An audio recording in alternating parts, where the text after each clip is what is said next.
It's time for the show that brings the magic right to your speakers. Ears Up!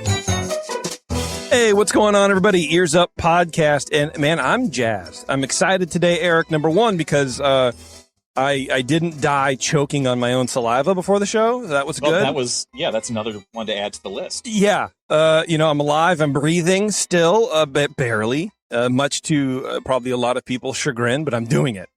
But we have a special guest on the show tonight, Eric. We have Aaron Goldberg. He is an author, and he wrote the book that I was speaking of a couple months ago, Buying Disney's World. And but he's also written a ton of other books, which I haven't read, but they look awesome, and I can't wait to dig into them. So we're going to chat with Aaron about Buying Disney's World, talk about the process that Walt sort of went through, or, I mean, sort of didn't really. Seemed kind of hands off, but that's Walt. Just kind of wrap about that. Taryn's going to join us here in a little bit, of course, after, her motherly duties are done, which is, I was hanging out with my friends online the other day, and they're like, how do you get out of doing bedtime with Alice? And I go, well, I don't know. My wife's just awesome. Like, they're like, man, we get told all the time, like, I don't care. I go, Alice really likes Taryn to put her to bed. She doesn't really like me to do it. She likes mommy. She likes mommy singing songs. She doesn't like the songs I sing. Which is a lot of death metal. And they're like, yeah, we just get told, I don't care, do it. I don't know. That's a win all around, right? Yeah. Yeah. Like, I guess you're just lucky. I mean, I'm not quite sure. I usually try to put the dogs to bed, but they don't really care either. No. And they don't respond to either of us, so it doesn't matter at all. They're autonomous beings. They're just waiting, man. Anyway, Aaron, let's get to you, man. Welcome to the show. Thank you very much for joining us. I reached out to you on your website, and to be honest with you, I thought I was just going to go into the ether, and just be absorbed by the spam filter or whatever. But you responded really quickly, which made me feel good. And you said that you were familiar with the show. You heard about it watching or listening to Spectral Radio. Yes. And you still came on. 100%. So I appreciate that. It motivated me even more. Good old Jeremy over there at Spectral. Are you friends with Jeremy? Do you know Jeremy, or are you just listening? We follow each other on social media. Okay. But I stream it often because the background. Yeah, it is. Oh, yeah. It's great background. Yeah. Yeah. That kid puts so much heart and soul into that. I mean, you talk about passion projects. I mean, obviously writing books is a very passionate project. It's very laborious, but that kid just goes and he does full programming specials and does all the research. Like, I love that. But and there are other Disney things to stream, but I always go to his. This is like spot on because he also does a lot of the parks abroad. And I like that. Yeah, it's very polished and very broad at the same time. Yeah, absolutely. Well, let me ask you the basic question here. How did you get involved loving Disney World so much? I mean, your books are. You have one Disneyland, you have one on Meet the Disney Brothers, The Wonders of Walt Disney World. So you're sort of Disney World focused. How did that come about? So I'm an East Coast guy, but it all basically started with Walt. That's sort of where my interest, really lies and resonates. But I guess Walt Disney World is, the easy default because that's where, I would always go, where I grew up going and things like that. Yeah. But I think the whole fascination and what led me to, researching and reading writing about Walt, about Disney is Walt.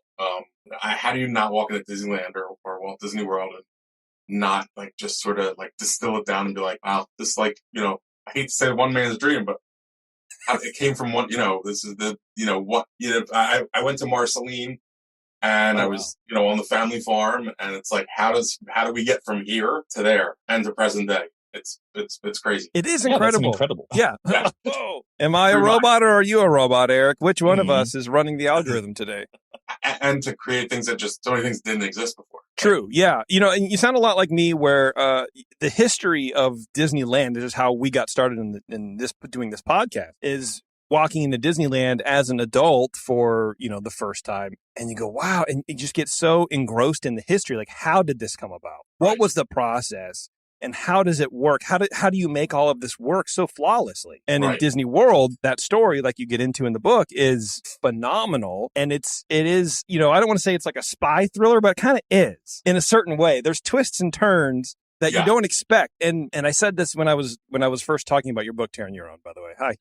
Oh, that's okay. Pause. Oh, sorry. That's all right, man.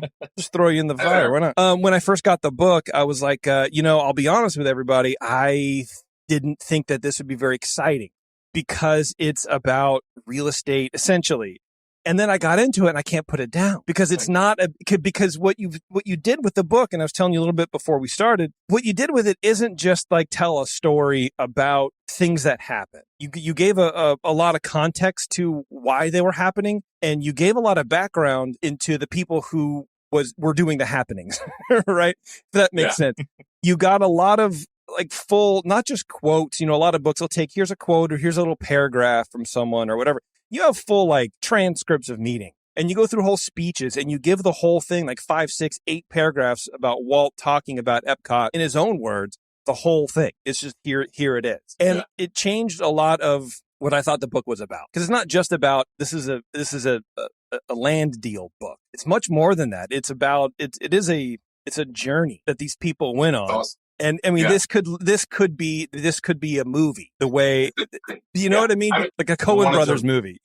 Write it that way. I deliberately wrote it with in mind of the far-fetched 1,000,000-to-1 shot of this. Actually, could be a movie. You could absolutely, but it could be. I mean, I'm biased, obviously, but it was a hard book to write in the sense that the subject matter and the vast amount of notes that I was able to pour through. I mean, it's boring. Some of it's boring. Some of it's not boring. But how do you tell a cohesive story? Like, where do you start? Like, that was my biggest thing. Like, I sat on these notes. So I had the notes from Robert Foster, who was the attorney who worked for Disney, who went and basically started collecting and putting the land together. Mm-hmm. I had his notes. He donated his notes to the University of Central Florida's archives. I sat on these notes forever. I think probably 2014, 2015, 2016, somewhere. I mean, we're talking like that far back. And I always wanted to write it, but it seemed so daunting. Like, I didn't know where to begin. How do I tell the story? I don't want to include too much Disneyland, but yet you have to include Disneyland. I don't want to retell certain things because I feel like that's a way to lose somebody's, interest and attention. And then COVID hit. And I was just like, all right, we're all locked down. We're all home. I'm going to do this. Yes. Yeah. Might as well. That's basically how it motivated me I'm just going to do it now. That's it. Awesome. Yeah. So how do you distill those notes? How did you do that to find a starting point? What do you do? I basically created the starting point myself. Like I knew I basically the notes were the middle of the book. The notes were the beef of the book. Okay. So in my head, it's like I have to create the beginning and I have to create the end. And where do you draw the line for the end? That's a tough one. So I just left it at basically, opening day, the month of October in 71. And then I was like, well, how do you make this all start? So I wanted to include that actually, the Disney family has roots in Central Florida, an hour north of Walt Disney World. Mm. So like that's a prime. That's where we're starting. That's where we're taking the story. And then I just started to cobble things together and try to make it cohesive. And then you pull a little bit here, and then you have to do some research and research on other folks and make it sort of make everything seem like it works. And apparently it did. Yeah, I love how it starts. It says by 1966, the world's population came in at 3.395 billion. The United States is made up of 196.6 million of that total. Here are a few other numbers for you from 1966. 240 million people saw a Disney movie that year. Just been crazy to me. Wow.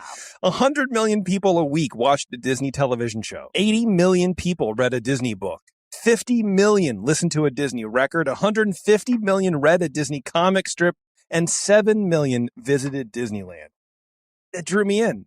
So that's one of those, without sounding like a jackass, that's one of the, this book, had I not put together previous books and had enormous amounts of material and enormous amounts of quotes, and over the years I would buy like packets like that come up on auction from the studio. Like I bought like a new hire packet basically from like the 1960s. Wow. And a couple hundred pages. And within these documents are tons of facts, tons of quotes, tons of information. So it's like, okay, now I got to go back into all this. I mean, I literally have Rubbermaid tubs filled with paperwork. Wow. And I would just go back and I sat. So to me, like the hardest thing is starting a chapter and ending a chapter. So how do we start this? How big is Disney? I mean, how monumental was it at the time? So I'm going to look through and I find some stuff and, like those statistics are crazy. It is kind of like it's kind of like putting the Beatles into context for Gen Z right now. Yeah. Right. Because you don't really know. You go to the park, you go, oh, okay, cool. There's an old guy who smoked a lot who made this, and that's fun. Great. But, Right. How do I get more popcorn? I'm, refilling my popcorn. But back in the day, this was, I don't even know an analogy for it. It was like the Beatles, I guess. Walt was that kind of visionary, but instead of working with music, he worked with art. Yeah. I mean, not that music on art, but if you were, 30 years old in the 60s, what are you now? Like, to try, like, as you just said, to try and explain you're 80 this to something. the generation coming up. It's like, TV, well, no internet, right? I mean, Right. TV was 3 channels plus whatever you get locally. So most people are watching TV, they're watching Disney. Yeah. Or in some capacity. Yeah, exactly. Yeah. What fascinates me about the book is that it's also not a lot of like what I'll call Walt fluff, where Right. you get a lot of people who write about Walt like he is just the second coming and he's a genius and he was not faulted and he knew exactly what was going on at all times. And, he's a human. We have facets, right? And you take some of those and you humanize Walt in a way that he's still revered and still knew what to do and still was very much involved in the planning. I mean, you go from we'll dig into it a little bit. Talking about the group of people that he got together to buy the land, and then he comes back and they go, "Hey, we need to figure out how to manage all this land. We have Reedy Creek. We go whatever. You have to then sell it to Walt." Well, it turns out Walt had already thought about that and made a whole friggin' video on it. So he was very sort of hands off when he needed to be, because I think his ethos was very much that of, I'm going to pay people to do the thing that they can do better than I can. And then I'll do what I do is plan and make stuff, like make a film. And then it all comes together in the end. And I like that, where I think some other people might have taken that and gone, well, Walt knew all the way from the very beginning to the very end. And it was all planned out and went exactly according to plan. And it didn't, but it doesn't mean that he was at fault or whatever. It's just it's a giant land deal. And everything is so monumental. So even just think about what was going on at the time for him. I don't even say personally, but like professionally. So, we have New York, we have the World's Fair, we have Mary Poppins, we have colossal things going on. We still have Disneyland. So there were, and I think basically what you allude to or what you're saying is, I 100% agree. So he, in many ways he was hands off. However, he knew what he wanted, and he knew if something wasn't right, he was, Robert Foster at one point pitching land near Daytona by the water, the Tomoka track, and it had everything he wanted, and Walt shut it down immediately. I'm not competing with the water. I don't want that land. You're way off. We need to come back. You got to come back down towards I-4 and 90, he knew. So, and he trusted everything. I think one of the things that he, was really good at, or more than really good, but really exceptional at, was he had the idea, found the talent, motivated the talent. The talent went after it, did what he wanted to do, and he just sort of oversaw and put everything together. Yeah. I think that's, we see that. I mean, you go back to Mickey Mouse, you can go back to the 9 Old Men, you can go back to, the visionary, and, even just putting part of the books together. Like, I hated to speak for him. I always do. I never want to speak for him. So, and sometimes I force in quotes because I want you to hear it from him. And I could pull quotes and get quotes that sort of tell you that he was not happy with Disneyland when it opened. Let's say 3 years post it opening and what pops up around. So I'm not going to tell you that because everybody's already told you that. But let's hear it from him. Yeah. Well, and I didn't really. I could give you like 8 quotes, which is I think if something like I gave 6 or 8 quotes and just said, I don't have to tell you that he wasn't happy with it. Here, this is what he says about sequels, what he says about Disneyland, what he says about giving up power and control. Yeah. So here's this quote on page 12, which I highlighted. It says, one of the things, you say, an entire cottage industry popped up outside of Disneyland and Walt disliked every iota of it. And this is from Walt. One of the things I've learned from Disneyland is to control the environment. Without that, we get blamed for the things that someone else does. When they come here, they're coming because of integrity that we've established over the years, and they drive for hundreds of miles. And the little hotels on the fringe jump their rates 3 times. I've seen it happen, and I just can't take it because, it reflects on us. I just feel a responsibility to the public when I go into this thing that we must control that. And when they come into this so-called world, that we will take the blame for what goes on. He knew it. Yep. And I think right under there, you say a second-rate Las Vegas, as he often call it. It doesn't sound like he really enjoyed the outskirts of his little world that he built. No. Yeah. Disneyland was his muse. Not to jump books, but not to plug another book, but please do. Yeah. So I released a book called Presenting Disneyland a couple months ago. I think when it released in July. Oh, nice. Oh, wow. And the last page of the book has a quote from Walt so that book's basically, I came across about 130 some odd slides from Disneyland's opening day. Never seen, never published. It was a Disney studio employee who was invited to opening day. These slides were shot in color. Disney didn't even take the photos in color. I acquired them from the family, had them restored, had them digitized, and I put them out in a book, a coffee table book, and I basically I didn't want to tell the Disneyland story, and I didn't want to take away from the photos. So basically tried to match photos with content from around opening time. The last photo of the book is a picture of the exit from opening day. And the quote that I include from Walt says, somebody asks him, do you think you could replicate this somewhere else? Would you replicate this somewhere else? I'm going to, butcher it, but this is basically just. Okay. And he says, the only place this would ever work is Florida. In 55. So there was always, I got to think the wheels were always turning. I think a lot of the things it wasn't necessarily about, I think it's almost like the thrill of the chase. Like he liked to do these projects. So this project is done. Now what's next? It's the journey. Great. I love the park. Yeah. But it's like, I need something more now. I need something else. I did this. Nobody thought I could do it. And I did it. And now I think I could actually do it better. He was a shark, man. He had to keep swimming. Got to go. Keep going. Keep going until he couldn't. And even then he was pissed. I'm doing some research for a show on our Patreon, about his time in the hospital.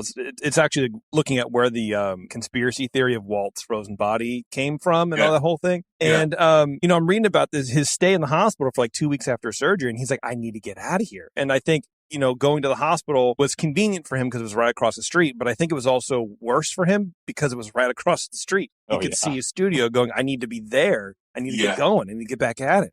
You can't sit still. Yeah. Yeah. That would psychologically would be terrible for me. Yeah. For sure. How does he not want to get up and go run across the street? I'm sure he did. And especially because, let's just be honest, he is quite a controlling guy. He wants to control everything, every aspect of what he has his hands in. And so to be across the street, that had to be very hard. Yeah, it's like a tease. Yeah. In your book, you mentioned a couple little things about what came after Disneyland, but before Disney World. One of them was mentioned really briefly. We almost had a park in West Palm Beach. Yes. Yeah. Is that what you're referring to with the, I don't want to compete with the land or with the water? Sorry. So that was, I think that land is now the PGA Tour, like the Professional Golf Association. That's their land. But it would have been, it was sort of, Walt didn't own the land. It was pitched to him. They sort of wanted a city of the future. They wanted him to get involved. There would have been a park, a theme park. But again, it went back to control. Wouldn't have had control the way he wanted. Too many other parties were involved. I think NBC was one of the folks. There was his name totally escapes me. There's another, bigwig money person. And I said that, as you read about in the notes about this, the whole basically Roy's takeaway from that, he went down to see it. His takeaway from it was he was really impressed that the limousine he was riding in through the land, through the undeveloped land had air suspension. That was his. So that tells you what they really thought about the project. So he was like, "Oh, this limo had air suspension. This limo's great." Yeah, I love this so much. That's sort of all you needed to know about that one. Well, I appreciate one of my local attempts here. The Denver Celebrity Sports Center. Yes. That's something that I didn't hear about until I moved out here. And I happened across it in something about, extinct Denver. And then to see it in your book and see so much more detail, like to imagine that bowling was so huge that they built an 80-lane bowling alley. Right. I was in Walt Disney World maybe 3 months ago, and someone had a t-shirt on for it. I was like, that's awesome.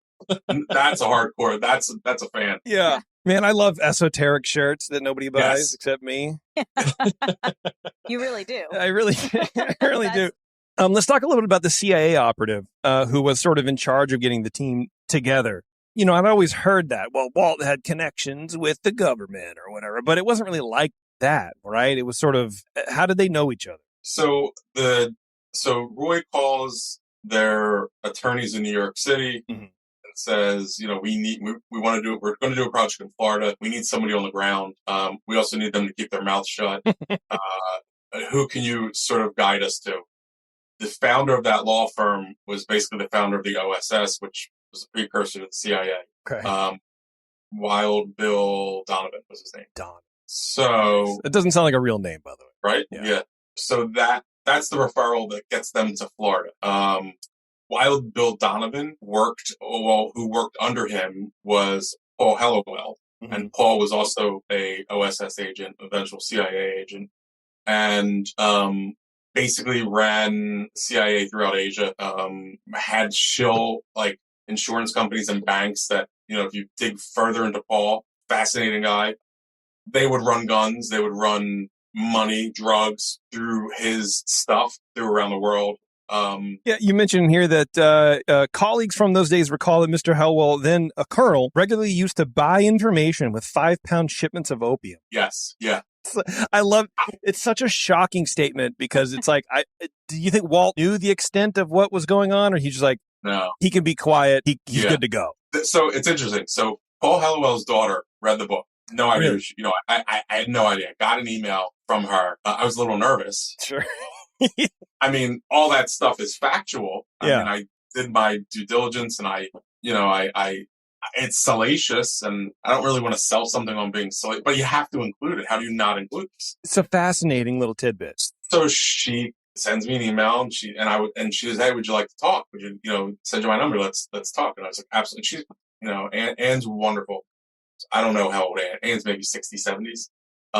So not a threat. She's not threatening. Not a threat. Okay. No. You can take her. She's still in the States. We're still. So, I apologize. I said, Anne, listen, I wasn't trying to like sully your father's name. I wasn't trying to like scandalous or, put things in, but it was a fact. I mean, the facts were who he was. And without Paul Hellowell, Walt Disney World does not get done, does not come to fruition whatsoever. Wow. He was that important. And I said, everything I read said, that he was like the paymaster for the Bay of Pigs. So, I felt strong, and I did Freedom of Information Act, and I got some documents and blah, blah, blah, blah. And she says, Aaron, he was the paymaster for the Bay of Pigs. We lived in Coral Gables. I remember the night. He was it. Yes. So, so we're talking about like a guy in the 1960s helping Walt Disney acquire land, trying to topple Cuba. Talk about a busy man. These two guys were too busy. That's what it was. And they became very, very close friends. Like Walt and Paul and Roy, she said they would come over to the house.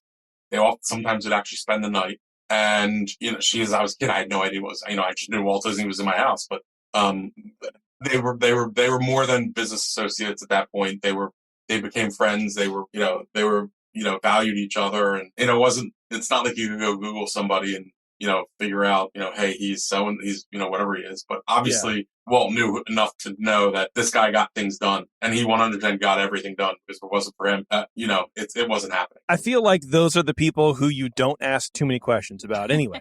Right. You don't want to know. Right. And those are people like that don't exist. Like That's true. like these people in this day and age, they just don't exist. Like he was somebody who just is a fascinating man. I talk to Anne, maybe once or twice a week here and there. We stay in touch, and she sent me that's cool. some of his diary when he was in World War II, and what he would write back. And fascinating. Like someone needs to do a book and a movie on him. He's it's beyond Disney. It's really interesting stuff. Well, you've had nothing to do now. Yeah, get started. Seriously. You're already building. She's like, I don't know anything. As I said to her, I'm like, hey, can we have conversations? She's like, Aaron, I had no idea. She says, we didn't know anything. I mean, I found out more. She's like, I found out more when he passed.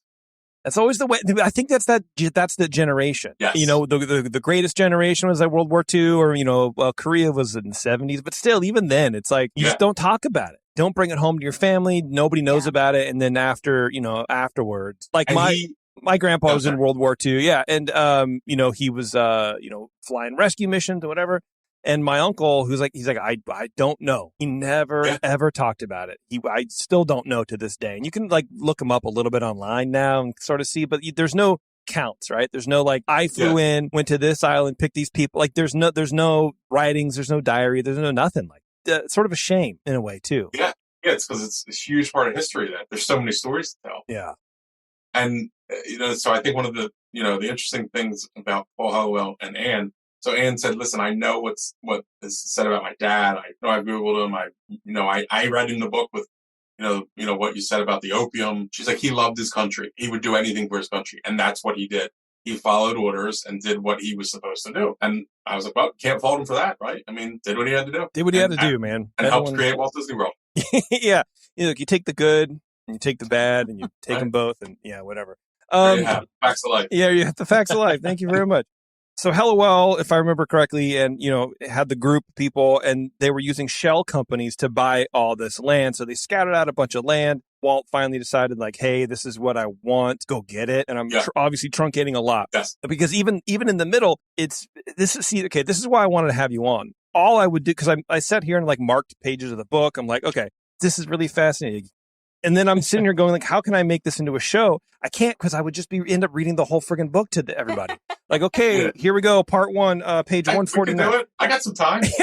Again, that's how much I really like this book, because it's not fluffy. You tell the story in a direct way, and it's really interesting. So Walt, said, hey, go down to Florida. The guys found 12 sites or something like that, and they put together proposals for these parcels of land that may not even be really for sale. It's just what would meet Walt's needs, and through that they ran into so many issues.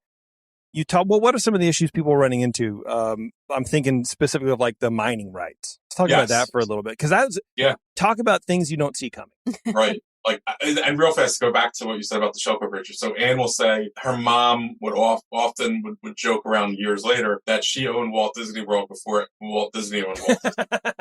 Because Paul would buy the property, put it in her name, then put it into a shell corporation. I mean, we're talking for like a day or, and then put it into goes in her name, then goes to Shell Corporation, eventually goes back, to the Disney's. But she goes, my mom used to joke all the time, she owned Walt Disney World before Walt did.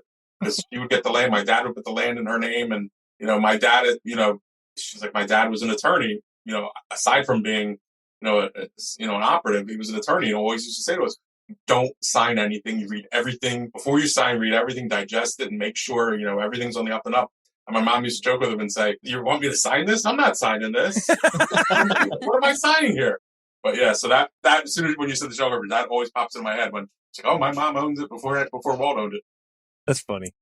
So the mineral rights, that's like another, random thing that who even knows that you could actually own the rights on the surface, and then someone else can own the rights underneath you, underneath that land, which is pretty common apparently in Florida. It's a Florida thing, because there's still things in the news that come up that people buy homes, and I saw something not so long in the past couple of years. Bought a home in Tampa in a new development, and they wanted to. So they only owned like the land that their house is on, but everything underneath someone else owned, and they could then basically, in essence, knock the house down and drill for oil or whatever. So the land that big tract of land, the Demtree tract that Walt, that the attorneys for Walt and Roy wanted, that was the case. So the Demtrees owned this land. They were builders. They were speculating they were going to build homes on it. And then they find out that they don't own the mineral rights. So everything underneath is not theirs. So how can you build a house and roll the dice of someone coming in who owns the mineral rights, and basically they're going to knock down your house and they're going to drill for whatever they're looking for. So the Demtrees had this land. They were now trying to sell it, and the Disneys wanted it, but it's like, we can't have that. So what are we going to have? What are we going to do with this land? We don't own the mineral rights. Tufts University owns the mineral rights. Another company owns the logging rights to some of the trees. And there was a third one that owned something else. So there are three different, it's late. I can't pull out what it was. But so there's three other industries that own the land in addition to the Demtrees. Yeah. So the Demtrees own the top, and somebody else owns underneath. So the Disneys were, basically Paul Hellowell steps in and says, okay, well, we can get this land, but we basically have to prove why it's not valuable, because Tufts University owns it. They don't care. They're going to sit on this land forever. The Demtrees own, the land as well, the top portion. They can't do anything with that land because who can now build on it? So what do we have to do here? Like, how do we figure this out? It would be like ordinarily, other folks had tried to figure out a way to make it happen. The Demtrees bought that land, and basically they were going to be stuck with that land unless the Disney bought it.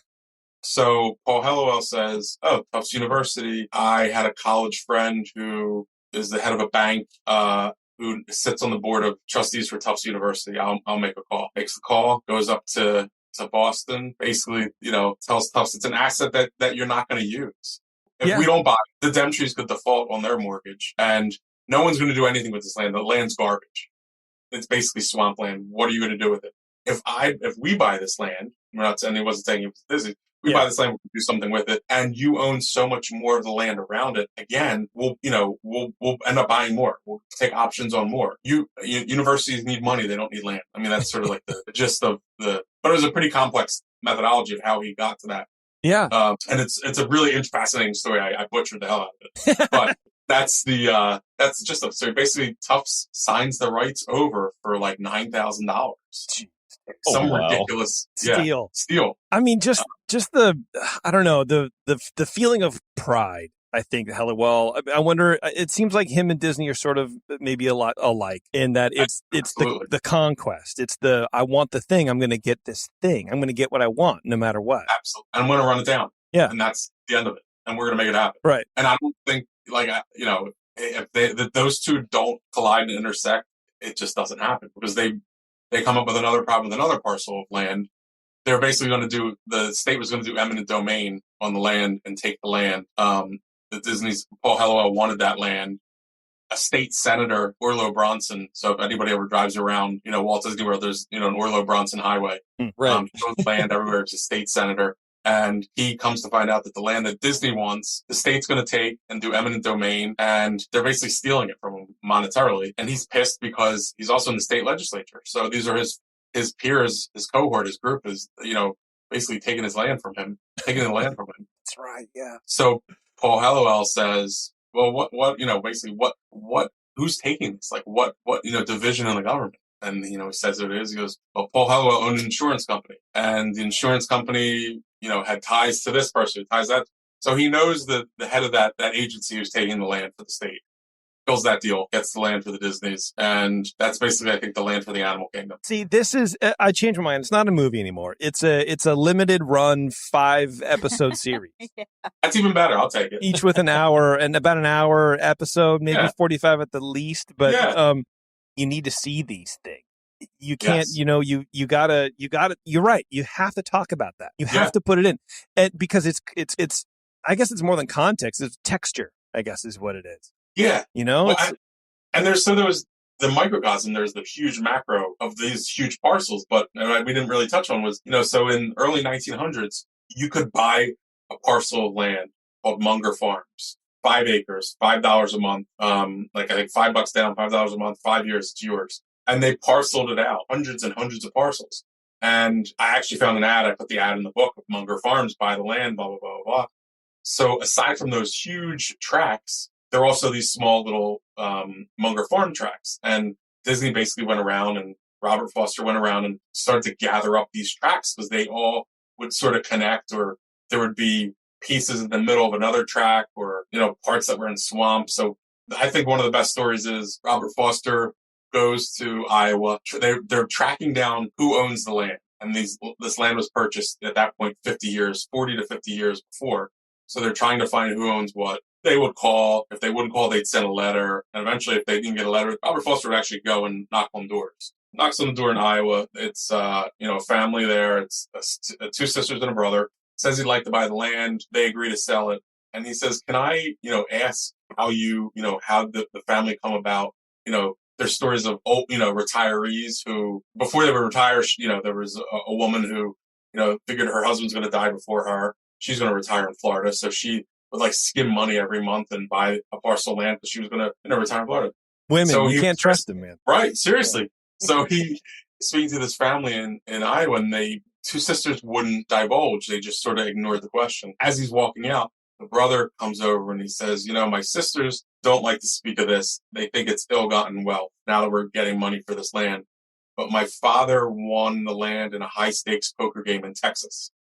That's how we got it. And that part of that land became Fort Wilderness. Jeez. So, yeah, they're just those little details that you would never think of. No, absolutely not. So next time you guys are in Fort Wilderness, play about a high-stakes some poker or something like that.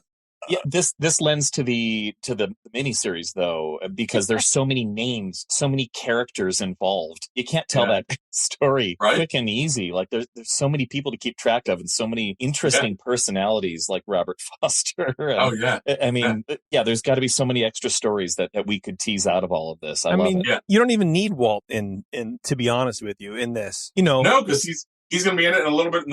He's basically in it a little bit in the beginning, and then a little bit, in the middle. And I kind of like it more that if he wasn't involved as much as you would think, right? Yeah. Because it's really a book. It's really a story about these guys, and that's what I was saying at the beginning. It's not so much about Walt and what he did. It's about the team that he got together to do it and how they pulled it off. I mean, and you're talking like clandestine operations, like you mentioned in your book. They had like secretive memos where they would like number the memos, and then you would send a memo to someone, and then they would have to send you back the original, and you have to match it up so you know that it didn't get out. Or when people had to call the offices, it would be rerouted through New York or something like that. Yeah, that seems crazy to me. That seems paranoid. Right. Didn't want to inflate the price. And you mentioned that, and then at the end, towards the end of the middle of the end of the book or whatever, that he was sort of right to be secretive, because once it actually came out in the press, you say the prices went up from something like $165 an acre to $1,000 an acre. Yeah. And I think what, underneath a lot of this is, so we look at it now from, eyes today, especially with what's going on with DeSantis and that whole thing. Yeah. Roy Disney's quoted numerous times saying, I had to make a deal that wouldn't bankrupt my company. I had to do a fiscally responsible deal. So it wasn't about, I had to answer shareholders. So can I buy land, and then can we take the hit if this doesn't work? I can't buy land at $1,000 an acre. I have to buy it much cheaper. I have shareholders. So obviously, like, they want to get the best deal, and people say, oh, it was like false advertising in a sense. They scammed people out of this land and blah blah blah blah blah. And, well, there was a fiscal responsibility he felt to his shareholders, to his brother, to his family, to himself. They had so much on the line. But the reality of it was nobody was going to do anything with that land anyway. At some point in the book, it was like, you said in the summer, it was like 75% underwater anyway. Underwater. Nobody was going to do anything with land anyway. Yeah. And the idea that he scammed anybody, like normally I'd be like, yeah, because you want to stick up for the little guy, I guess. But it would be the worst business deal in probably history. If you go up to the person, you go, hey, look, I represent, Disney Studios. I want to buy this land because I want to put a park on it. How much do you want to sell it? But of course, they're going to be like, I don't know. How much do you have? How many zeros can you? Of course, they're going to do that. Right. It would be like, I don't know, man, going up to the grocer, like, how much do you want for this apple? I want to buy this apple, and I have $100. Yeah, that turns out that's how much it is. Of course, rightfully so. Yeah, I mean, but there's two sides to that, because also, this leads us to Reedy Creek. Again, looking at it from eyes now, the whole thing of like Disney took advantage of the state and blah, blah, blah, blah, blah. And I'm not a political guy. The whole thing kind of got a headache at this point from all of it. I bet. Especially being there. I bet. But the reality of it is, Walt wanted this because the state couldn't do what he wanted. They didn't have the money. They didn't have the resources. So rather than, have the state, I think he says, Osceola County doesn't have building codes. Yeah. The electric, the phone company can't run wires. I want things done a certain way. We're using materials at Disneyland that folks haven't even seen. Just let me do it myself. Give me, the carte blanche power, and I want $1. Well, who wouldn't do that? Well, he's again, I don't want to burden the state. So, Yeah, but there were certain lenses, it almost sounds like he beamed down from his ship and said, I'm presenting materials that you've never seen before.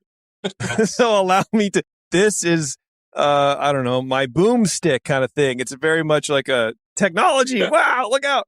But it's true. It's absolutely It was fiberglass. Like they were using things with fiberglass. I love it. Mysterious substance. It bamboozled the governor. Yes. Well, that fiberglass. Yeah, and I did like that part in the book because, especially now considering what's going on down there, because it doesn't seem the way it's put in the lens of politics today is that the company took advantage of the state, like you're saying. But reading your account of it and the reasonings behind it, they needed to do this. They needed to do this because they needed to figure out how to move all this water around that would come into the area during the summer. You said, the building codes didn't even exist in the county, so that they were going to be needing the stuff that they were going to be doing. So, so I come from the doing a lot of podcasts and craft beer, interviewing a lot of brewers and stuff like that. And this move sort of parallels a lot of during the craft beer boom, the heights and, 10s, the 20s, or 10s, the 15s, something like that, where breweries would go into towns that never had a brewery before. And they go, well, what do we need to do? And they go, I don't know. The county goes, I have no idea. City goes, I don't know. And so it'll take a brewery a year, 18 months to get permitting to set up. Meanwhile, they already have the space. They're paying. They have the equipment sitting in friggin' storage just to get everything going. And then it's the wastewater. Well, we didn't know you needed a bigger pipe. So now we need to try. So it is this thing where if you can take care of it yourself, that would be, what the libertarian ideal or whatever, where it's just, let me just do it. It's in their wheelhouse. Yeah. And who's going to say no to Disney coming to your state? Why would you say no? I mean, the governor was like, whatever you need, we can do. Whatever you need, you can have. And why wouldn't he say that? Of course. Well, yeah. And you make the case that a couple of the guys were like, look, they've done this for other people as well. It's not, it was not an unheard of thing to have these districts, but at the size, it was brand new, but it's happened before. It wasn't anything that very special. Listen, the villages right now, like an hour north still have their own district, very similar to Disney's, but it's still going. DeSantis hasn't messed with them. I mean, whatever, politics, but yeah, they seem to never change. No. And I have in my notes talking about Henry Land, who was in the government for a second, and he supported the Reedy Creek deal and signed off on it because apparently there was no real pushback when it was passed. Then he was bad mouthing it, saying it was the worst thing that we could have done. Well, and then it turns out he never read the thing in the first place. He never read the proposal, and it's like. Right. Yeah, and so that was my comment. Why are politics just never changing? We still go through this today. It seems wild to me. So there's another great character in this, Claude Kirk, who was the governor, who basically signed off on everything and got it. And that guy is another guy that you should Google. Like what he did, so colorful. So again, get a random email. Eric Kirk, his son, read the book. It was just like awesome. Dude, and I love it. And I knew a little bit about his father, but then you dig some more, and what another colorful person who, and he's like, my dad was supposed to be vice president under Nixon. He was going to be, the running mate, but, he was a bit too colorful to do things. But this was another one who, wanted what was good for the state of Florida and signed off and said, let's go, let's bring it. And it was. I mean, he had that's... Who's going to say no? Right. Another guy you have in here who we talk about on the show a couple times is Joe Fowler. You have a couple cool Joe Fowler moments in there, too. And that's what I mean, like when I say the book is a smooth read, because you weave these personal stories with the nuts and bolts of what happened. And you have these long form quotes. And I wanted to read this one because it takes the... I'm not a writer. It takes the sterileness of what you would perceive as a real estate book, which what I did, and it transforms it into something more human. And so you say this, you say, Walt and Joe had a special relationship. The Admiral often reminisced about some of his capers with Walt in Florida. He says, Joe says, Walt didn't live long enough to see us break ground in Disney World, but he used to travel all over the property with me in a Jeep. He loved it. I remember he wanted to see how Disney World would look from the top of the Contemporary Hotel. So we got the biggest damn utility crane in Florida, and the two of us got into the bucket, and they hoisted us straight up to where the lounge at the top of the Contemporary would be. I was so damn busy hanging on, hoping to get down, and he was so enthusiastic. Oh, Joe, look at this. This is going to be great. He could visualize it all. I could see enough to realize that everything in the plans was properly located. Oh my, he was a wonderful man. And like you didn't have the last sentence makes the whole, I don't know, man, it's just a beautiful quote, and it's a nice moment to include in there. Yeah. And that's, somebody who was so distinguished in his own right. I mean, I think it goes back so much to the earlier thing that you were talking about, like sort of hands off, but it's like he had such well equipped folks to do what he needs to do and set the ball in motion that he can sort of go hands off, I guess. He knew the vision.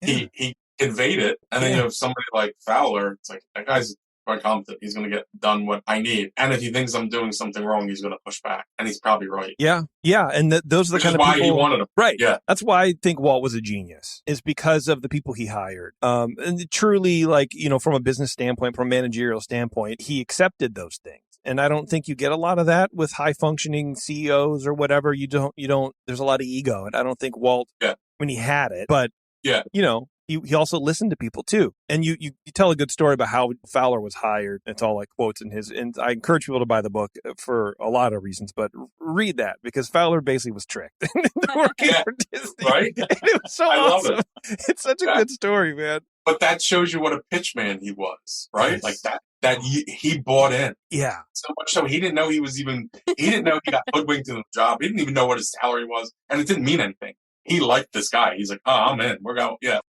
That's sort of like a running theme through a lot of that. These folks just are very loyal and buy in.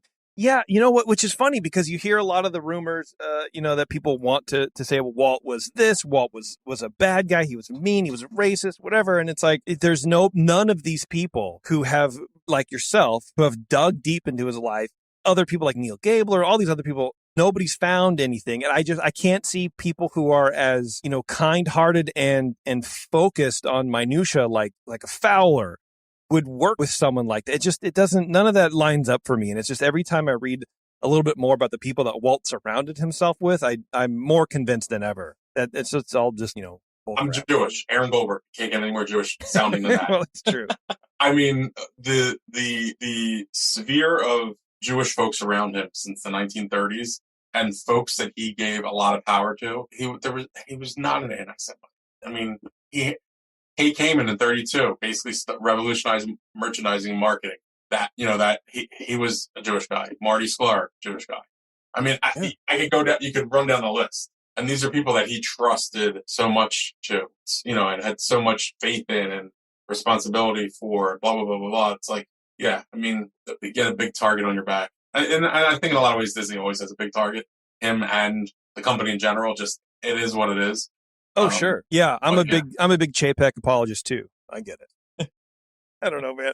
That's pretty funny. Winding down here real fast, because I know it's late where you're at and I want to let you split. No, good. One thing I noticed or I picked up on in your book is you were talking about the press release that the studio put out about Walt's cancer.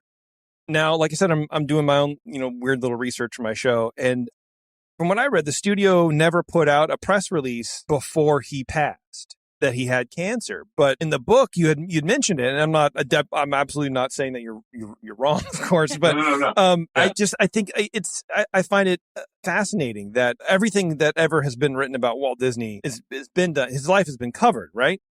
But we still don't, I don't know, there's still people who disagree with like timelines. So can you tell me a little bit about that and how you found that out? So I think I pulled from newspaper archives. Okay. If you dig enough through a lot of the stories and a lot of the lore of Disney, the stories change over the decades. Yes. Yeah. They're the best storytellers, so they weave their own story. But that I pulled from, basically came from another book, The Disney Story. And I had a mountain of just pouring over, getting information about that time, what was released, what they said to the media. And again, it's like always that they use that same old polo injury or back injury, neck injury, blah, blah, blah, blah. And I think, to be honest, I don't think Walt and the family did. I don't think the studio did either, that he was going to go as fast as he did. And it sort of caught them off guard. Yeah. And it was just like, wait, what do we do? Like, wait, what are we going to do now? I think the doctor was giving him like 6 months to a year or something like that. Yeah. And he came out and told the family. Yeah. And he was gone like 2 weeks later or something like that. 2 weeks later. Yeah. That period of time, I feel like it was chaotic obviously it was chaotic. Yeah. But what do you put out? What do you want to put out? What do you want the public to know? So those came from newspaper. Did a lot of search of Southern California newspapers, and that paid off. Bless you for having the patience to. Thank you. To I get lost in those. A lot of times I would read like tertiary stories that are on the same page, and I'm like, yes. I'm not going to get anything done because I'm busy reading about this huge marijuana thing in like the 1940s. Damn. And like I remember one of them was like a daughter killed the mother, and it was because she was on marijuana. And I was like, wow. Wait, the daughter killed the mother because the daughter was high on marijuana? Yes. Oh, yes. geez. It's like the first death. I probably saved that article. Sometimes I save them like, oh, this is too good. Like, dude, that's awesome. That should be like, that should definitely go on Twitter or whatever. Yeah, it's funny, like digging through. I'm definitely not a researcher, of your stature, but it's fun digging through some of this, and you find. I'm trying to think of a couple interesting, but this is how I find topics for other shows too, like the cryogenics thing that I'm working on. You start learning about the history of cryonics in America and what happened to all those bodies and how that happened. it's just this ever. It takes you down a rabbit hole. Yeah, it does. You never think you'd ever go down. Yeah, but you do, and that's why they take so long to figure out. I'm guilty of that as well. Yeah, absolutely. Yeah, like I did another show on actually, the conspiracy theories of Walt being anti-Semite and whatever, and it led me down this hole of finding out about all these pro-German protests in Southern California, and it's like, you don't hear about that stuff. It's like, what is going on? Not only that, so you got to think about 1955, right? Disneyland opens. Southern California has a huge, strong presence of the Klan. Lots of sundown towns. Yeah, wow.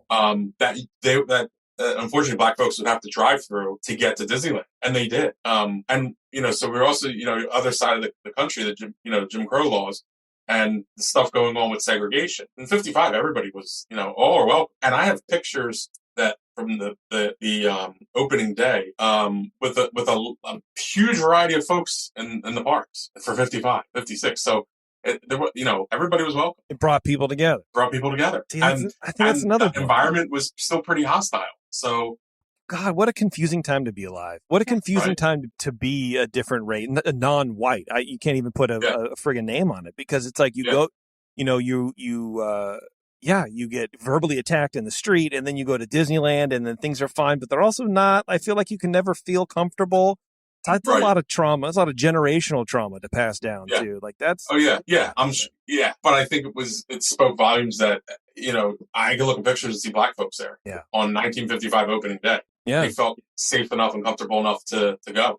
I never thought about that. I mean, first of all, I didn't know about the sundown town. But I guess this is what we're talking about with, Walt's legacy in general. The farther away you get from it and things like that, if we don't talk about it in schools and we don't learn about it, we're never going to know to put ourselves in people's shoes, man. Right. Yeah, because you wouldn't think to associate. But if you think about, if you distill down that time, it's a crazy... Dude. Yeah. That's a book. Man, you can write 5 books on this conversation right now. I'll take 10%. And maybe a few miniseries. You got to, man. I tell you, I mean, I'm not like it's up to you. You're just going to get your camera and go. But, I think that'd be great. I think that would be this whole book would be a killer miniseries. Oh, absolutely. Disney Plus, 8. I'm going 8 episodes now. Wow. That's I'm going 8. series. I'll put a treatment together. We'll work on it. It'll be awesome, man. Nice. Aaron, go ahead.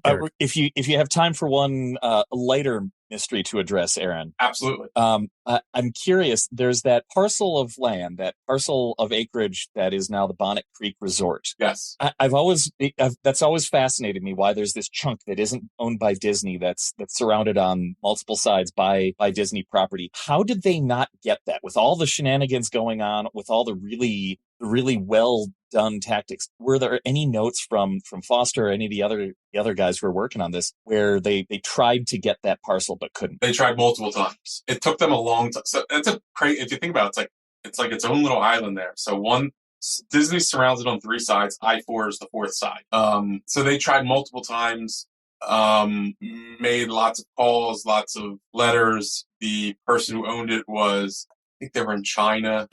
They bought the land speculating that it was close enough to the Space Coast that maybe, and it was adjacent, it was going to be near highways in 95 and I-4, that there could be warehousing, and they were approached several times and they wouldn't sell.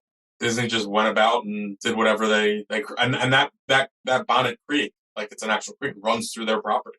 Like it runs through the Bonnet Creek property, but also runs and goes to the Disney property. Eventually the property was sold and it was developed later. We get so there's I think the Waldorf Astoria is back there and some other hotels and resorts. But yeah, that's a weird anomaly in the story that didn't get, couldn't get it done. I think that they would get that one because it was decent land and it was speculated upon, in a similar way of speculation on some sort of industry. And yeah, they couldn't get it. They tried multiple times. But they did find out who it was at the time. Yes. Okay. Yes. Yeah, they didn't know who it was. Yeah. They were rebuffed. They didn't want to sell. Very interesting. Yeah. Yeah. There was another parcel, and I can't remember the name of the parcel, but Disney tried multiple times to buy it before they built, after they built, and they literally bought the land 2 years ago. Wow. Yes.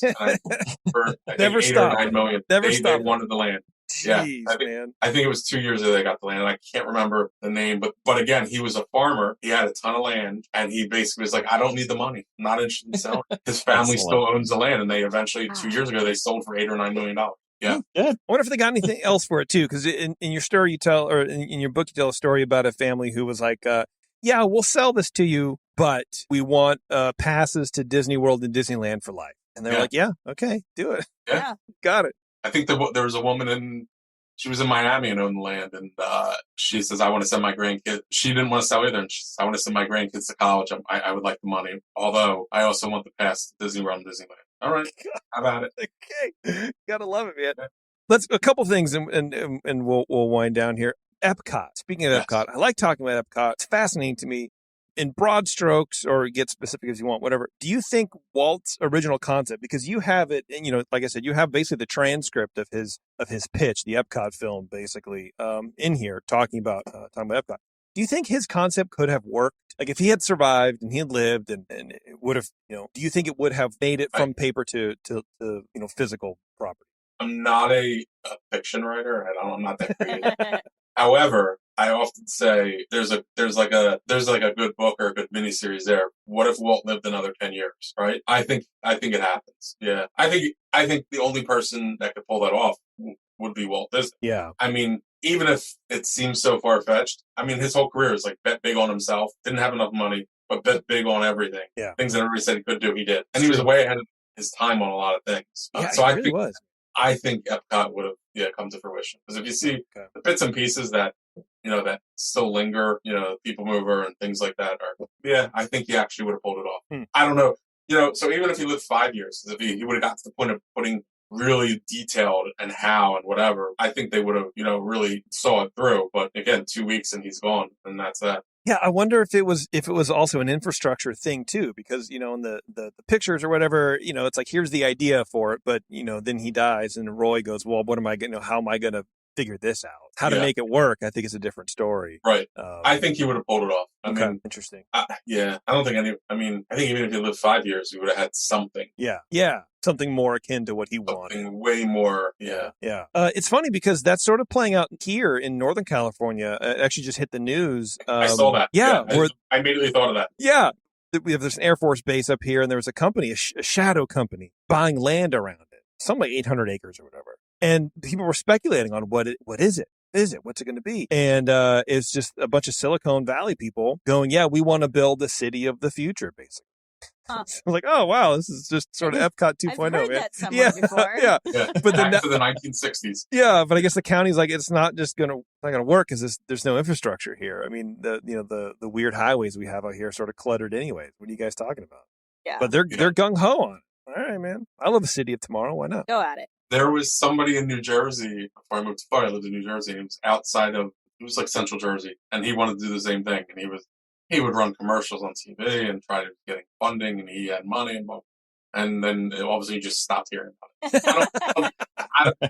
I don't think that happens now. I don't care how much money the Silicon Valley folks have. It doesn't happen. I don't think it happens. I don't think it happens either. No, it's just, it could have happened in 1960, in the 60s, yes. In Florida, in the middle of nowhere, with a lot of money and talent and people who would want to see this through. It absolutely could happen. Well, and limited regulation. I mean, let's be honest, right? But now, here you're not gonna. People are gonna know what you're doing. Done. Yeah. You want to do something at your house? It takes months to get a permit to change your front door or something. Right.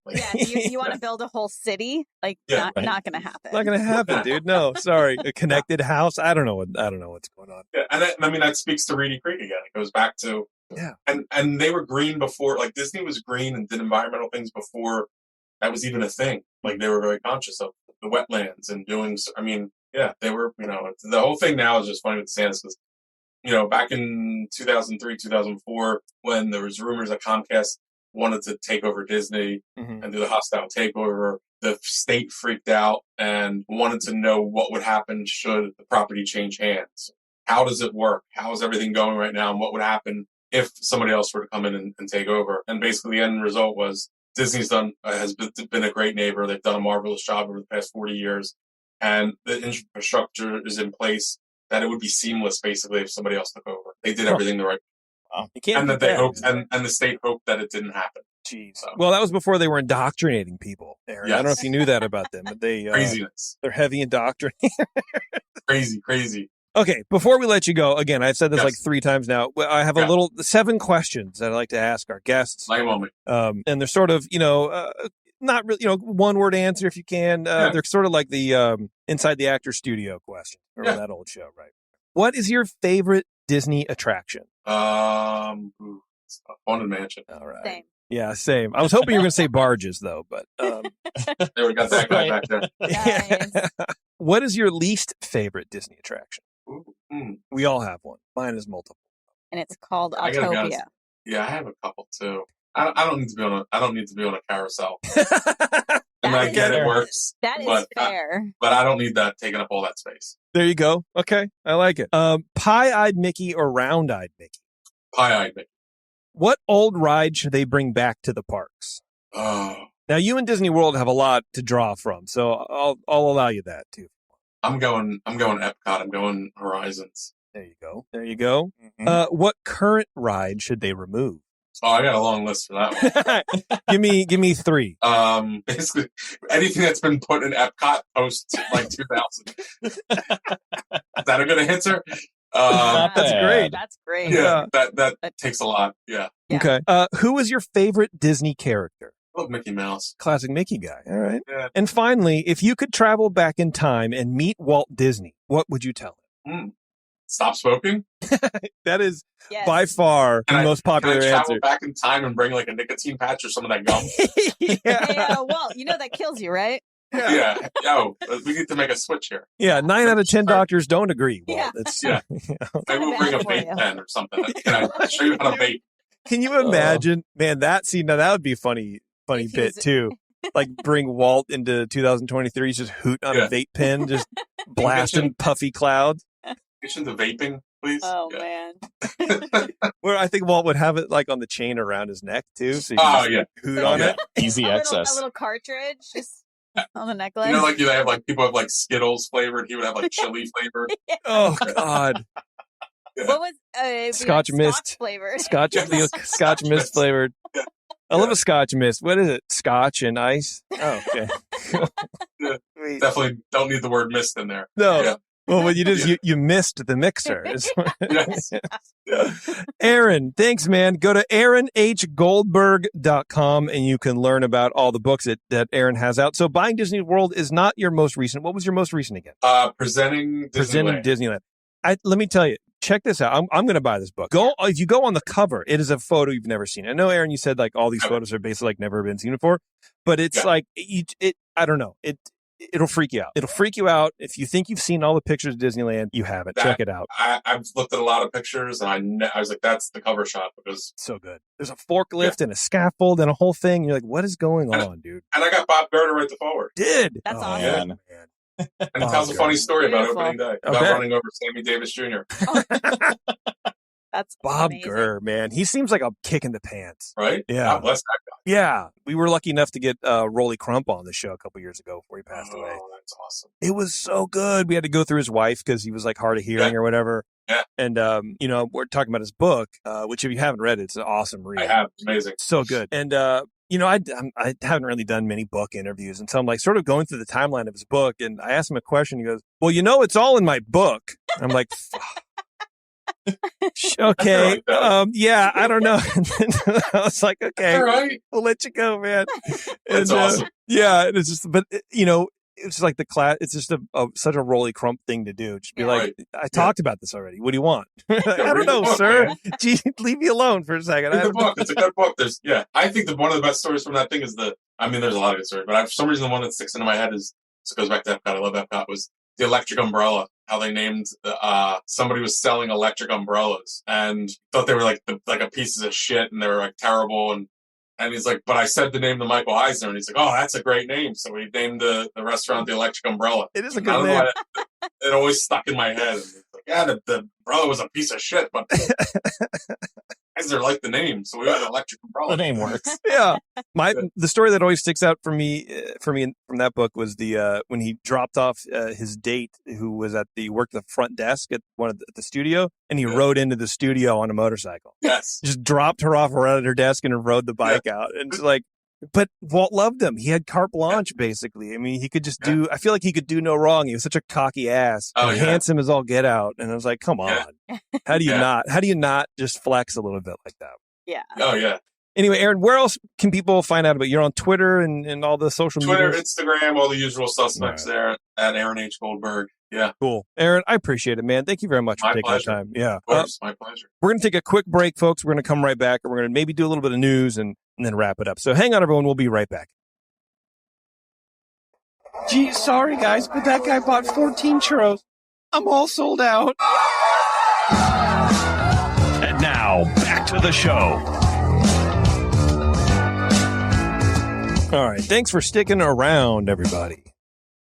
I want to give you guys an update on our concierge experience. Ah, yes. Because, we're going to the parks in January. It's official now, mid-January sometime. I don't want to say the time frame because I don't want a mob of people to meet us at the gate trying to get pictures and autographs. Oh, yeah. No, it would really disrupt Disneyland's flow. So we it really would. Yeah, actually, Disney reached out to us and they said, please don't. And I said, look, because we can't afford a plaid. They said, well, then that's fine, but just don't announce it. And we'll try to, they're going to treat us like Michael Jackson did with his kids where they just put a blanket on us. Yeah. So you thanked Bob and hung up on him unexpectedly. Yeah, well, I said actually, yeah, well, right. Yeah, Iger's like, so, if you could do that, because when he talks to me, he gets East Coast. He goes, yeah, if you could do that, that'd be really, really great. The family would appreciate it. And I said, oh, that's cool. Oh, Bob, before I go, I want to tell you something. He goes, yeah, what's that? And I hang up.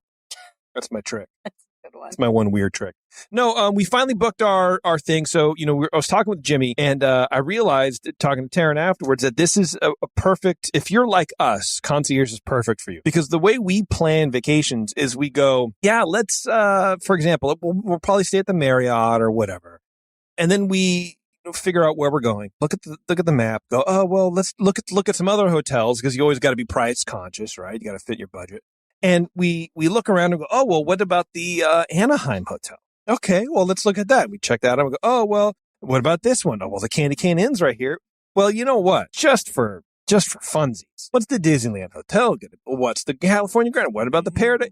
And then we just kind of go down this spiral, and it takes weeks for us to plan a vacation because at some point I don't want to talk about it anymore. I get tired of talking about it. I was like, I'm done. My brain can't handle any more talk about which hotel to stay at. It doesn't matter. And whatever. But with concierge for Jimmy, all we did was go, this is when we want to go. And this is what we're looking for. And he gave me like 4 options. Like, oh, this is great. What about the Disneyland Hotel?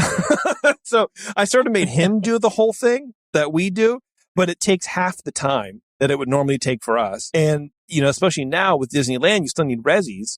My fear is that we would just wait. Like, if it was up to me, we wouldn't be booked right now. Because we'd still be going, well, I don't know. Should we do this? Should we go Disneyland Club level? I don't know. Is that worth it? Because we haven't been in so long. That was a 2-day conversation in our house. Yeah.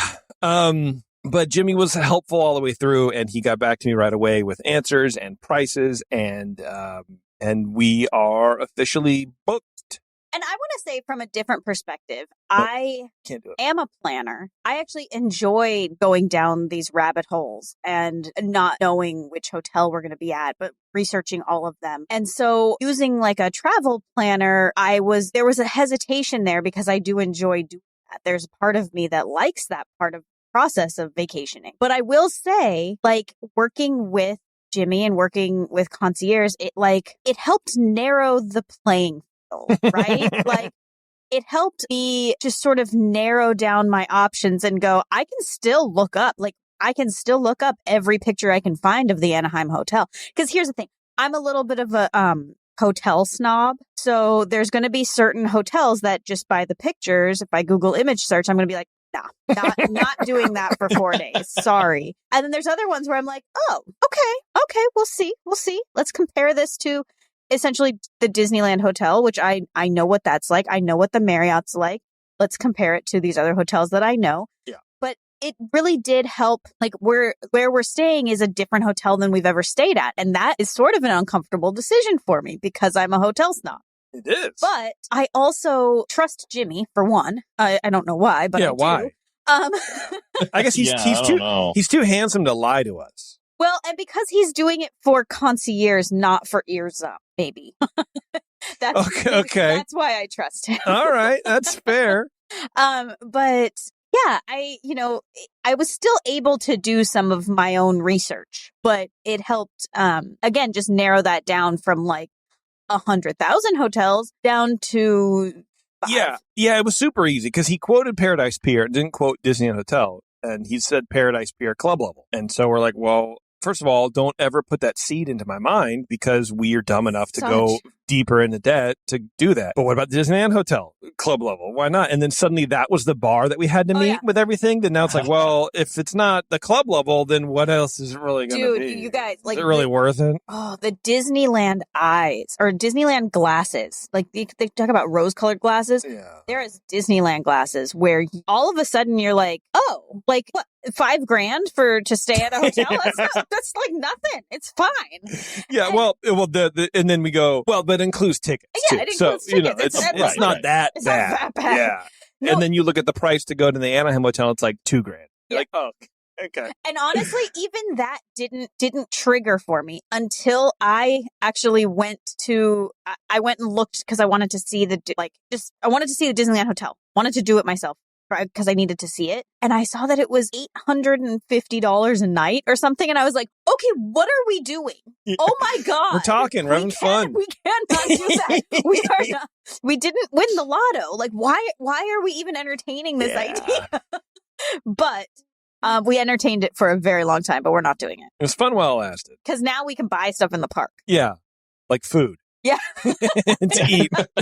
And fair. Like we can buy food like next week. Yeah. So. But yeah, anyway, it was great. And, I have a reminder set to get our park reservations, which is still weird to me that you can buy tickets. That's what Jimmy was saying. He's like, I don't understand because you buy tickets, you tell them the dates, so they don't have the inventory for those dates because they know you're coming. Yeah. So why do you need also a reservation?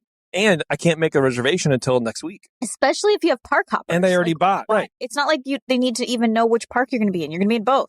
What do you need to know? Weird. But anyway, so check that out. Go to concierge.com. If you want to live like a king or queen, go to concierge.com and they'll take care of you, man. They really do. They lay it all out for you. You can get a little phone call and they give you exactly what you're looking for and a little bit extra too, which does, help. Either it sets in your mind what you want or it makes you change your mind. Live outside, live dangerously. But that price for the whole package, for the tickets in the hotel was cool to see. You didn't have to do any math. No math here. No, my next thing that I'm just gonna drop this on you now. I was looking at the Carthay Lounge alfresco dining. I didn't know they were still doing that. I'm going to curse at you. Hold on a second. March in the past, present, and future with all the news that's fit to cover. It's the EarzUp Disney News.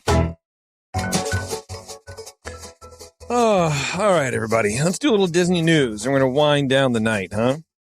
The chat's going off right now. We're about the Disney Locarno, whatever. I don't know how it's said. Never heard of it. The card game. Yeah, Lorcana. There you go. Lorcana. The new card game that's like Magic the Gathering. And we've been talking about it in Discord for a while. That released the other day, a couple weeks ago, I think. And, already in the bulk packs or in the booster packs, you can get like the really expensive cards.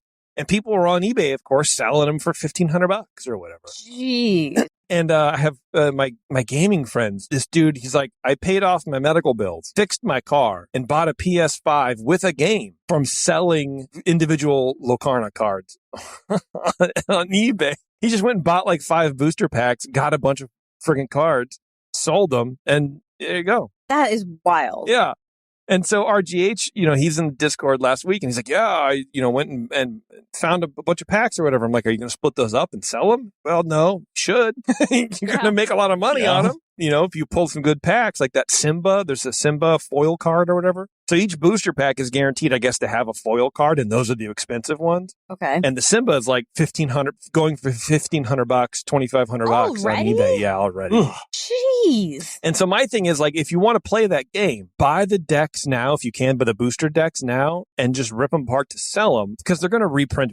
If it's anything like Magic the Gathering, they're going to have different editions, and each subsequent editions are going to be worth less and less, but it's still going to be the same. It's going to be the same function. Yeah. So buy it now, make some money on the secondary market, which I know I don't really like to do that, especially because we've been on record saying don't resell popcorn buckets. But this is different, Adam. This is an already established black market. Well, and it's not taking away from somebody else having it. Right. That's something like that. Let's go something around that. feels right. All right, I got a couple Disney news stories, and we're gonna split a Reno. We were talking on the last show about New Orleans Square and Tiana's Palace opening up and all that kind of stuff. And I came across this article. I thought it was pretty interesting. Disneyland ships in bread from New Orleans for Tiana's Place sandwiches. Wow. Yeah, and I'm like, okay. Seems unnecessary. It does, because instantly I'm going, if I'm a cast member and my union or whatever is asking for more money and the company's saying, no, we don't have it. And then I read that you're shipping in bread from halfway across the country. Get right out of my face with this nonsense. Get out of town. You mean you can't find a bakery in LA to make bread as good as you can buy it in New Orleans? I don't believe you. You're full of trash. Go away. Well, this is such a dumb infrastructure thing to do. I don't like it. I also would like to know if they truly are, like, does Disney have a contract with a bakery and it's literally being shipped by this small little bakery or whatever in New Orleans? Or is this through Cisco and it's just from New Orleans? I don't know. You know, I mean, we're never going to know. To me, but that's a huge difference. Well, let me read the article. Disneyland foodies craving an authentic taste of Louisiana will need to look no further than the po' boy and muffaletta sandwiches on the menu at the new Tiana's Place restaurant in New Orleans Square. We are bringing the bread in from New Orleans, Disney Parks Food and Beverage Director Michelle Gondreau said. Tiana's Place will open, it opens today. So there you go. Locally sourced ingredients from Louisiana will be shipped to Tiana's Place for a new, or Tiana's Palace. It should be Tiana's Place. I'm sorry. That's with the way I read it. It should be Tiana's Place. It shouldn't be Tiana's Palace. I don't like that. For a New Orleans-inspired menu that includes gumbo, shrimp, and grits, red beans and rice, lemon-filled beignets and chicory coffee, as well as po' boy and muffaletta sandwiches. The ingredients are critical to tell the story. There's no story. Come on. It's food. At some point, it's just food. Like, not everything needs to be a story, Hoss. That's from Disneyland Resort Culinary Director John State. Sourcing this bread wasn't an easy task. Sure it was. We tried to duplicate the bread here. We tried to make it ourselves. We tried to work with somebody local to make it for us, and we just couldn't get there. I don't believe you. It's a roll. It's a soft white roll. There's no way you couldn't do it. And ingredients from Louisiana with flour? Whoa, that's so crazy, dude. I guarantee you that all the places in New Orleans don't use locally sourced flour. They use the cheapest flour that you can possibly get because they're trying to reach their margins. Why are you so mad about that? Because I don't like it, because it's just another way that Disney tries to inject this false sense of story into their crap. It doesn't need to be there. This doesn't need to be an article. Why are we doing this? It doesn't need to be an article, but can I just say that... You're mad at me that I'm frustrated. I can see it in your face. Do I seem mad at yes, all? Yeah. Oh my God. I think it's these kinds of details that started this show that make people love Disneyland. And so why is this different than any of the other small details that they do? I don't know, because the more I learn about the way Disney does things and why they do it and how well they treat their employees, it pisses me off when I see things like this, because they cut so much out of things like the extended queue for, Haunted Mansion that's going to have a lot of Museum of the Weird stuff. They cut that because they didn't have it in the budget. But here they are shipping bread from Louisiana. Like, the things that they focus on, it seems sort of insane to me. What if they didn't have to pay? What if this was a sponsorship? What if? I mean, what if this was fake and Louisiana doesn't even really exist? You're saying that there's on the menu, Taryn, that they've got a little Joe's Bakery provides bread. Yeah. Go to eat at Joe's when you're in Louisiana. But like, what if anything? I don't play with what ifs, Taryn, because it's not in the story. Disneyland chefs made multiple research trips to New Orleans while developing the menu for Tiana's Palace, again, Drew said during a media preview. One Big Easy research trip included 18 stops at restaurants in 2.5 days. Included stops at 18 restaurants in 2.5 days. That sounds like when we were going to go to New Orleans. That's what I wanted for us. Go to all these restaurants. Yeah. Louisiana source ingredients in Tiana's Palace recipes include andouille sausage, cane syrup. Oh yeah, you got to love locally sourced cane syrup and rice along with Tabasco and Crystal. See, this is what I'm talking about. There's no story. Tabasco? No, dude. At least Crystal, you got that. There's other like better, hot sauces out there than Tabasco. So you're trying to tell me that you're shipping bread halfway across the country and the best thing you can come up with for a hot sauce is Tabasco? It's critical that the one key component you start with is the bread. The bread is very light. It helps the ingredients stand out. Oh, okay. Yeah, cool, dude. Disneyland is buying bread for both the po' boy and muffaletta sandwiches from the same producer.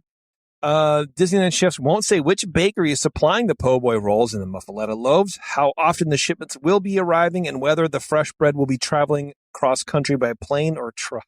Why does it matter? Who cares? Why is that a question? The 1896 Liedenheimer Baking Company is the last of the old school bakeries in New Orleans and responsible for a majority of the city's bread supply. The maker of po' boy rolls and muffaletta loaves distributes its bread nationally, including to California. So maybe that's them. Who knows, man? So anyway. Sounds like it could be. There you go. If you're a foodie and you love a good, out of state bread, because the one thing everyone knows about bread, Taryn and Eric, is that the freshest bread is not really where it's at. It's that 2 or 3 day old bread. That's when you know it's good. RGH is making a case in the chat here, and he's kind of right. The bread that is used for the iconic, Chicago beef sandwiches is a very specific bread, and it's generally not the freshest because you want a specific crust on the outside so that it soaks up the juice on the inside and it still has a little bit of that chewy texture on the outside. So that's a very specific example, but it definitely hits close to home, not physically, but maybe in my past where I maybe lived in that city. Brandy's not off camera throwing sandwiches at you? No, but we have frozen Toronto bread in our freezer right now, so if she was, it would hurt. Oh, well, then there you go. Yeah, I don't know, man. Look, it's just one of those things, okay? It's just one of those days. Here's another story. Disneyland replaces Fantasmic with a new nighttime projection show. Okay. Yeah. The new Heartbeat of New Orleans will debut on September 29th on the Rivers of America at Disneyland, while Fantasmic undergoes an extensive makeover through spring of 2024. Hopefully stop it catching on fire. A new nighttime projection show featuring a jazz score that may be set to music from Soul will play on the Rivers of America, while Disneyland retools the Fantasmic Nighttime Spectacular following the inferno that consumed the show's fire-breathing dragon. The new Heartbeat of New Orleans nighttime projection show will debut. I just read that. Disneyland describes the new nighttime show as a, quote, living mural set to a jazz score that tells a whimsical tale of a mischievous bayou frog lured to New Orleans by the music he hears in the distance. The art installation projected on Tom Sawyer's Island waterfront buildings along the Rivers of America will animate original artwork created by Disney Live Entertainment graphic designer Marcella Sweat. Sweat? S-W-E-T-T. Can't be Sweat. But I think it can't be sweet either. It's got to be Sweat. E-E-T? E-T-T. Oh, E-T-T. Yeah, Sweat. No, that sounds like Sweat. Yeah. Sweat is best known for her sidewalk chalk art creations in downtown Disney for the Celebrate Soulfully events during Black Music Month. Timing of the new jazz-centric nighttime projection show coincides with Disney Live Entertainment's hiring of performers to portray jazz pianist Joe Gardner from Pixar's 2020 Soul animated film. They are seeking jazz piano soloists who can engage with Disneyland visitors within the story of the Soul film, according to the Disney Auditions website. Musicians must be available for in-person callbacks on September 12th. In Anaheim for a role that pays, well, Eric, how much would you pay, or what's your hourly rate? If you're a jazz musician, a jazz pianist, a piano soloist who can, perform and also interact with guests and whatever, what's your hourly rate? Ooh, Disneyland. Did Disneyland approach me, or am I, you audition. Seeking the work? You're seeking the work. Yeah. So you need the money. Okay. Yeah. I'm thinking I'd like $50 an hour, but they're going to give me 25. Close. 41 to 64 an hour. So that's not bad. Doesn't sound bad. Okay. Where I quoted, I'd be comfortable. Okay. Yeah. And there you go. That's it. Speaking of things that are it, summer is here, and our friends at the 21st Amendment are celebrating the return of the warmer days with their popular and everyone's favorite seasonal beer, Hell or High Watermelon Wheat. The brewers at the 21st Amendment brew an American wheat beer with real watermelon juice, creating a refreshing, fruity, and quenching beer, or what they affectionately call summer in a can. Hell or High Watermelon Wheat will make any weekend barbecue or beach time activity that much better. When visiting the California Bay Area, be sure and stop in at the 21st Amendment's San Francisco Brew Pub at 563 2nd Street, just 2 blocks from where baseball is played. And also, be sure and visit their brewery tap room just across the bay in San Leandro with an outdoor beer garden. And I will say, if you are going to do either one of those, both places have amazing food. Just in case you didn't know, a brew pub usually has food. 2&A knocks it out of the park. Very good food. Huge That's menu. a baseball pun. Yeah. Okay, last. Oh, I get it. There you go. Last article I want to go over, and then we're going to get out of here. This is from The Verge, and this is relatively recent news, but this headline was awesome. Bob Iger and Bob Chapek's CEO battle made Disney the pettiest place on earth. Yeah, that is a good title. Yeah. And also very accurate. When Bob Iger stepped down as CEO of Disney, he butted heads with his handpicked successor, Bob Chapek. But we really didn't know just how bad and how petty some of the things Iger did to express his unhappiness with Chapek's decision were until now. This report from CNBC gives us a glimpse at what went on behind the scenes at Disney, spanning from Chapek's appointment in 2020 to Iger's takeover in 2022. And this author says, let me tell you, some of the drama that went on here is akin to Cinderella with CEOs. Here are the pettiest moments we learned about. Yeah. Despite his departure as CEO, CNBC reports that Iger wasn't ready to give up his expansive office at Disney's studio, Burbank. After all, he would remain as Disney's executive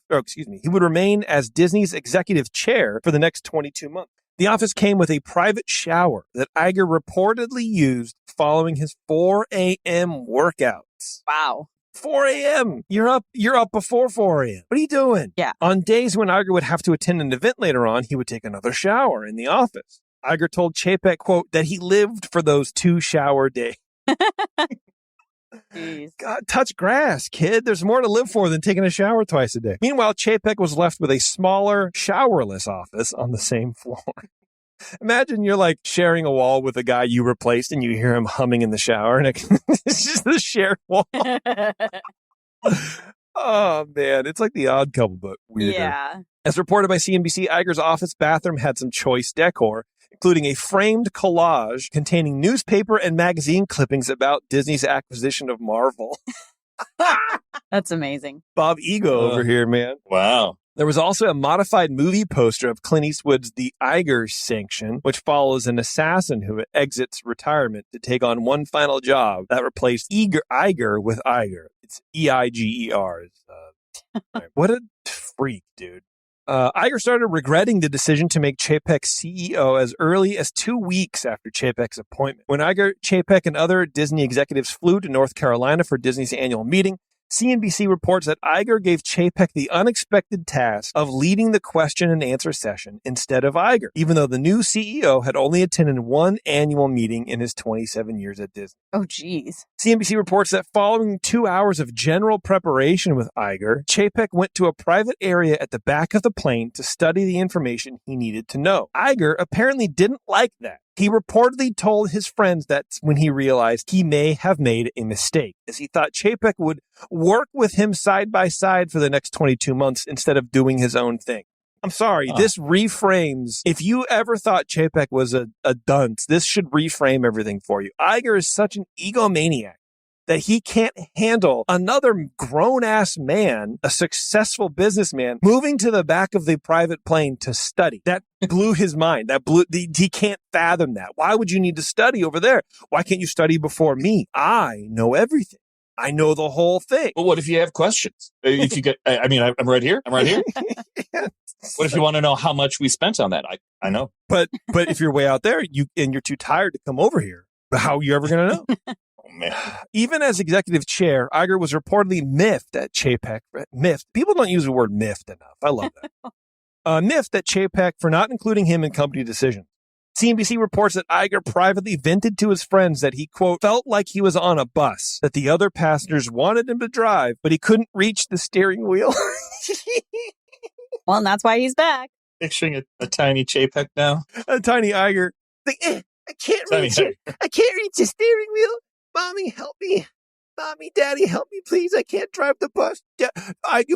Bobby wants to drive the big bus, but he can't. Well, Bobby, you know that you were driving the bus, and you decided to let the other Bobby do it. I know, but he doesn't do it as good as I do. I just want it. A crybaby. And also, look, I've said things to my friend. I never want to read quotes about what I've heard or what I've told you in CNBC in the future. Please, yeah, get new friends. Yeah, his friends suck. If my friends were quoted saying anything about me, I know that I'm not a valued person. So to me, Iger just isn't valued by his friends because they're just like telling on him. Yeah. Even as, bus, that's right. Iger surmised that Chapek wouldn't be the, quote, obedient lieutenant that Iger became to his predecessor, former Disney CEO Michael Eisner. So Iger was pissed that Chapek was actually like doing the job and wasn't just licking boots like he did with Eisner. That's what I get out of that. He just didn't do things the same way, and he didn't like that. And yeah. I get that. I can see both sides. I mean, I get that. Even if you quit your job, you're kind of annoyed about the person that you have to train for the 2 weeks. Like, it just doesn't seem like these are things that you should be wondering about. You know, like, how could you have made such a big, quote unquote, mistake?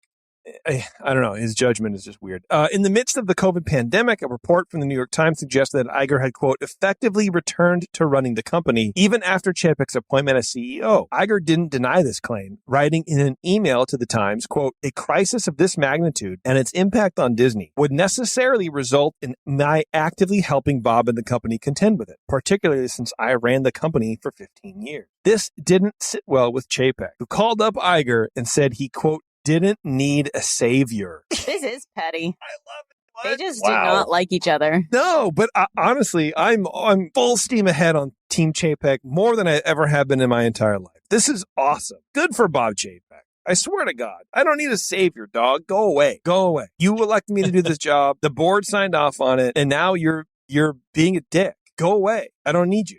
In 2021, the Chapek-controlled Disney stirred up issues with Black Widow star Scarlett Johansson when it revealed its plans to release the Marvel film in theaters and on Disney Plus for an added charge. But Johansson's contract didn't account for a streaming release, leading to a lawsuit that Chapek reportedly thought Iger would handle, as he had a long relationship with her agent and knew Scarlett Johansson. Despite these connections, Iger didn't step in. According to CNBC, Iger believed the situation was a, quote, clear business matter, and that, quote, if Chapek wanted to be CEO, he should be CEO. This is such a retaliatory, like, non-intervention thing. Yeah. Well, if you want to be, you're over there at the back of the plane studying. I'm trying to reach the friggin' wheel of the bus, dog. You want to drive the bus? Drive the bus, baby. Iger also didn't speak up during a meeting Disney held with its lawyers, with CNBC reporting that he believed the discussions felt like amateur hour. While both Chapek and Iger eventually signed off on a public statement about Johansson's lawsuit, CNBC says neither approved of its harsh tone, which implied the actor was just after more money. However, CNBC says neither Iger nor Chapek, quote, stopped its release because each believed the other should be in charge. Iger reportedly told Chapek to issue a public apology, but Chapek declined. Sources tell CNBC that Iger didn't even think about apologizing. Here's another one. When Iger held a retirement party for himself... What a way to start a sentence. Doesn't come off right. No, what a way to start a sentence. But that's exactly what happened, right? When Iger held a retirement party for himself, CNBC reports that he reluctantly invited Chapek, who canceled his plans in order to attend the gathering. During Iger's speech, he noticeably left out Chapek, who sat away from Iger while visibly miserable, which is a direct quote. We read about that before, yeah. Visibly miserable. God, I want that on my headstone. This should be a Bravo show. It really should. Even after Iger stepped down as executive chair in 2021, Chapek still couldn't shake his influence. Iger still spoke with current and former Disney executives about Chapek and the company's future. Yeah, Iger seems like a petty bitch. I'm sorry. This man sucks. Some of whom asked him to return to the company. CNBC reports, additionally, Iger reportedly met with Christina Shockey, Disney's newly appointed chief communications officer, which CNBC says Chapek viewed as, quote, dining with the enemy. Yeah, I mean, if your board is actively meeting with a guy you replaced, I'd be a little miffed as well. On top of all this, I don't normally read like all the articles, but this is too good, man. On top of all this, Iger recently hinted at selling some of Disney's linear channels, an idea of Chapek's that Iger reportedly hadn't been fond of in the past. Chapek also pitched a streaming-only version of ESPN that Iger is now pushing forward, with reports suggesting that Disney is looking for partners to take a minority stake in the network. Chapek is going in. That's not the only move Iger has made that contradicts his previous stances. While Iger reportedly wanted Disney Plus to be the cheapest streaming service on offer, he's following in Chapek's footsteps by cranking up the price yet again. Whether Iger wants to admit it, he may now see reason in some of the business decisions made by Chapek. I feel like you wrote this article. I can't write that well. Are you kidding me? So good. But this is the feeling that I've gotten. I've said on the show before, too. I guarantee you Iger is now going, yeah, I guess things are just different overall now. Yeah, but he still won. Did he win or is he losing? Because what is the stock is like sub 80 right now. It got back up to 80 by the end of the day, but it dumped. Yeah. Stock, which again was a big reason why people wanted to replace Chapek. It's worse than it's been in 10 years. But is it just Disney stock that's down, or is the whole stock market down? That's also I think Disney stock is down harder than most other stocks. Yeah, it's affecting the market, but other big things like Tesla aren't tanking right now also. Yeah, I love it. Taryn doesn't like me to be happy. Taryn hates that I'm happy about I don't hate that you're happy. I just look at her face. Look at her face. Oh my God. Look at her. She's so upset. You just are so, I don't know. Your opinions are just so strong on this topic. Yeah. I think it's hilarious. I think it's very because funny. He's so delighted? Yeah. Is that what's getting it? I think it's very funny to me. I don't know, the whole thing. I love when rich people fight. I love when people who are sort of elevated based on their decisions, are then sort of called out for who they really are or what they really are. And, I love it when people who get dumped on sort of gain credibility after the fact. Because in my opinion, dumped on Chapek way too soon, way too easily, and didn't give him time to do his thing. And clearly now with the reporting coming out that Iger was sort of in the background from day one, needling at everybody else, saying, oh, this guy sucks and this guy can't do anything or whatever. That's gotta, you're not setting your successor up for success. Oh, no, I definitely don't think he did. And so I think Iger really undermined a lot of what Chapek did, even more than I had realized. There's a lot of infighting, and it sounds like there's a lot of Iger talking to the board behind Chapek's back and Chapek finding out about it, and you can't trust your board at that point. Yeah. So it just creates a rift. So it sort of seems like Iger sabotaged Chapek from the outside. I agree. And I think that's perfect. I think it's perfect because all the Bob Iger stands, that. Let's go. Let's go. All right. Thanks everybody for making it this long. The 2-hour mark of our show tonight. I appreciate it. Thank you very much to Aaron Goldberg. You can go to aaronhgoldberg.com right now and find out where you can buy his 5 books on the Disney company and the Disney brothers. And this one specifically Buying Disney's World. I have not finished it yet. I am slightly embarrassed to say that. I'm about 50 pages out. But man, it's such a good read. If you're not a reader, but you want to know like Disney history, stuff that people don't really know or talk about, this is the book for you, man, because it drags you through it. It pulls you through the story. And before you know it, you're on page 50. You're like, whoa, easy read, very smooth, and super interesting. Loved it. Anyway, thank you very much, everybody. Go to our Patreon and do all the things. And you've heard me talk about it. Buy some shirts or not. I don't know. Until next time, we'll see you in the parks.